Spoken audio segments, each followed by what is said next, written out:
Hey everybody, it's Ron from Pick Dawgz, and this is Ron's Rundown. We're going to go over the MLB game scheduled for Wednesday, September 20th, 2023. Now, if you like what you see, make sure to give this video a big thumbs up and subscribe to our channel. Don't forget to put your baseball picks in the comments section below. And if you're looking for my best bets, including my $19 rundown best bet, you can find those at the Premium Picks tab at pickdawgz.com. Alrighty, let's get into it. Here are the games for Wednesday in Major League Baseball. First up, the Philadelphia Phillies taking on the Atlanta Braves. Aaron Nola and Bryce Elder are your starters. Aaron Nola still struggling out there on the mound. So far in September, he's had 3 starts, an ERA above 8.5, and he's not pitching deep into ball games. The pitch count's going really up there early in starts. Only 4 2/3, 4 1/3, and 4 2/3 his first 3 starts in September. So not pitching deep into games. You're facing one of the tougher lineups in baseball, especially against right-handed pitchers.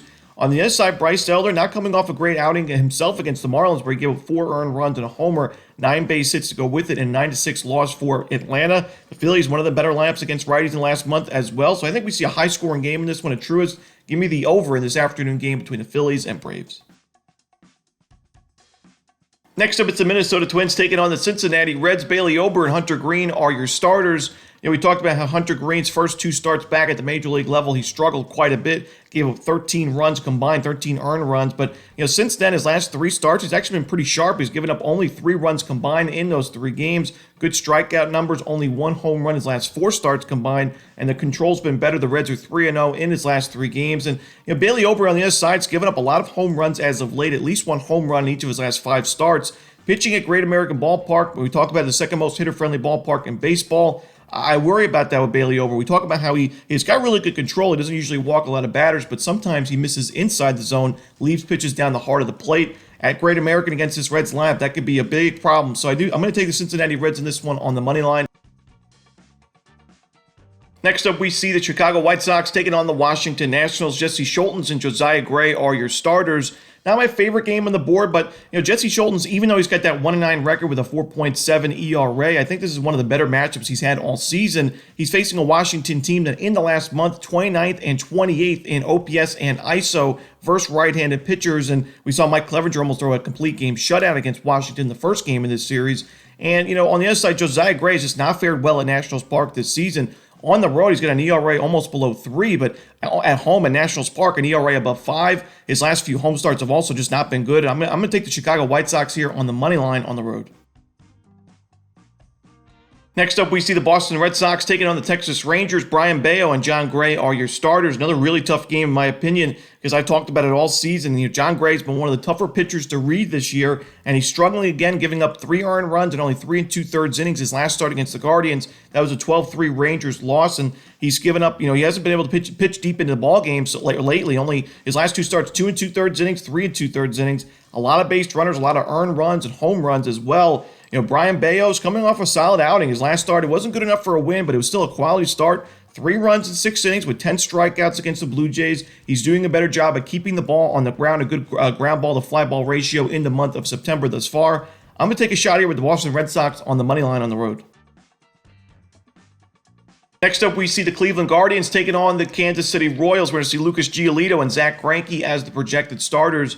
We know Lucas Giolito was struggling down the stretch with his time as an Angel, and he struggled mightily his first game as a Guardian, giving up 9 earned runs and 3 home runs. But he's had 2 bounce-back outings his last 2 against the Angels and Rangers. 14 innings combined, giving up only 2 earned runs with a whopping 21 strikeouts. So I do think, he's certainly pitching his best we've seen in a long time. And Zach Greinke, even though he's been better at Kauffman Stadium in his time with the Royals, I still don't trust him here. The Guardians have been able to get to Greinke this season when they faced him. Against the Guardians, he's got a 4.91 ERA and 11 innings of work and an 0-1 record. Only 1 strikeout in those 11 innings of work. We know Greinke doesn't miss a lot of bats. We know the Guardians don't strike out much to begin with. So to me, the Guardians put the ball in play almost every single at-bat in this game, get opportunities with runners on base, and I think they win this one in the end. So give me the Cleveland Guardians on the money line. Next up, we see the Seattle Mariners taking on the Oakland Athletics. George Kirby for Seattle, no official starter for Oakland. Now, we can expect this line's going to be somewhere in the -200 range for Seattle, and I know it's not the most popular play, but I cannot take George Kirby and the Mariners at that kind of price or take him on the run line either. To me, the value's on the other side. George Kirby's just not in good form right now. He's given up a lot of base runners, a lot of earned runs, and at least 1 home run in each of his last 4 starts. In the month of September thus far, an ERA above 6 And we also know that Kirby's not been as good on the road as he has been at home. An ERA just below 4 on the road this season with a losing record of 4-6. And the A's have solid power numbers against righties in the last month. To me, the values with the home team. Give me the Athletics plus the 1.5 runs at home. Next up, we see the San Francisco Giants taking on the Arizona Diamondbacks. No official lineup for this game, so we could see a pitching change, but Logan Webb and Merrill Kelly are the listed starters on ESPN. Logan Webb has been known to be better at Oracle Park this season than on the road, but his last start was at Coors Field, with the toughest place to pitch in baseball, and it was one of his best starts of the year, so I think he pitches well in this game. Merrill Kelly on the other side also having a really strong 2023 campaign. You got two teams that offensively in the last month, below league average in team OPS against righties, below league average in isolated power against righties. I think we see a low-scoring game here. Give me the under, especially in the first 5 innings in Giants-Arizona. Next up, we see the Colorado Rockies taking on the San Diego Padres. Seth Lugo and Chase Anderson are your starters.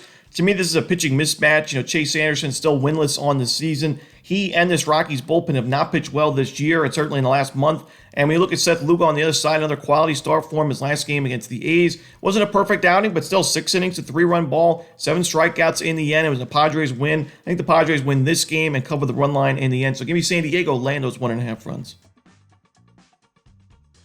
Next up, we see the Toronto Blue Jays taking on the New York Yankees. Kevin Gausman and Michael King are your starters. Since the beginning of July, the Blue Jays are just 5-7 in Gausman starts, and so far in September, an ERA above 4 for him. We know he's been better at Rogers Center slightly this season, and Michael King's pitching really well in the starting pitching role for New York. He's had a good season overall when he was a member of the bullpen as well, but I think King's a good option here for the Yankees. The Yankees' numbers are improving a bit against right-handed pitchers in the last month, their power numbers especially, and the walk percentage above 10% in the last 30 days. I'm going to take the New York Yankees on the money line at home. I think they play the role of spoiler in this one. Next up, the Pittsburgh Pirates taking on the Chicago Cubs. We're going to see no official starter for Pittsburgh, but Justin Steele going for Chicago. And I know Steele struggled in his last start against the Diamondbacks, but I still think the Cy Young Award in the National League is down to him and Blake Snell. Steele overall this season has 16-4 record, 2.73 ERA, right around a strikeout per inning. Really impressive stuff, and he's facing a Pirates team in this matchup that not only have the Cubs in general dominated this team, but the Pirates have really struggled against lefties this season. In the last month, they're 23rd in baseball in isolated power, 25th in team OPS, and a pretty steep 24% strikeout rate. Give me the Chicago Cubs on the run line, laying those 1.5 runs. In our next game, it's the Milwaukee Brewers taking on the St. Louis Cardinals. Wade Miley and Zach Thompson are your starters. Very slight lean for me to the Milwaukee Brewers. I haven't liked the way this team has played lately, but they are facing a lefty in Zach Thompson, who's got a 4.34 ERA and a little bit steeper expected ERA as well. And even though the Brewers have struggled mightily against right-handed pitchers, they have been pretty solid against lefties with a really low strikeout rate and high walk rate to go with it. Wade Miley, not my favorite option to back on the mound. I do think there's some regression concerns in this game because he doesn't miss a lot of bats, but the Brewers are 4-1 in his last 5 starts, and he's only given up more than 3 earned runs in one of his last 5 games. So give me the Milwaukee Brewers on the money line. Next up, the Baltimore Orioles taking on the Houston Astros. No official starter for Baltimore, but Christian Javier should be going for the home team. I'm going to go with the Orioles in this game. They've been the most profitable road team in baseball. Christian Javier's given up 25 home runs in 146 innings this season. Has a really tough matchup here against a very good Orioles lineup. I think they get to him, but even if they don't, this Orioles team has been winning games late all season, just like they did in the first game of this series. Give me the Orioles on the money line on the road. Next up, the New York Mets taking on the Miami Marlins. No official starter for Miami, but Yuri Perez is listed on ESPN, so he could very well be the starter. Kodai Senga should be going for New York. Senga in the month of September thus far, 19 innings of work, 27 strikeouts, a sub-2 ERA at 1.42. He's in great form. On the other side, if Perez is a starter, he's been really sharp at Lone Depot Park this season with a sub-2 ERA himself. Give me the under here in Mets Marlins. We saw a low-scoring game in the first one in this series. Give me the under in this one as well. Next up, the Tampa Bay Rays taking on the Los Angeles Angels. No official starter for the Halos. Aaron Savale should be going for the Rays.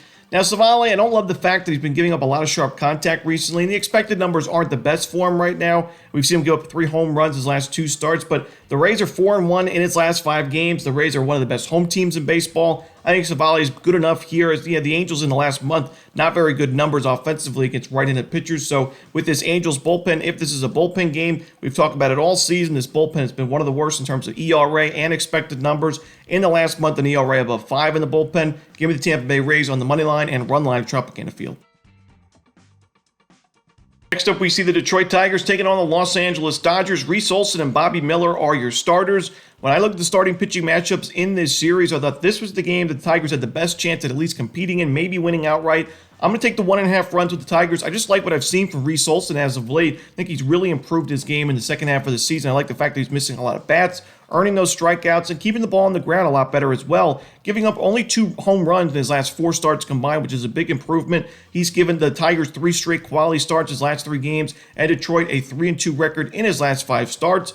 Bobby Miller on the other side is giving up a lot of sharp contact as of late. Now his ERA above 4 on the season. Hasn't pitched too well at Dodger Stadium this year either, with an ERA at 4.73. Give me Detroit plus the 1.5 runs in this one. And that's it. Those are the games for Wednesday in baseball. Hope you enjoyed this video. If you did, don't forget to hit that like button and subscribe. And don't forget to put your baseball picks in the comments section below. Again, if you're looking for my best bet, you can find those at Pick Dawgz Premium. As always, this is Ron Romanelli. Good luck.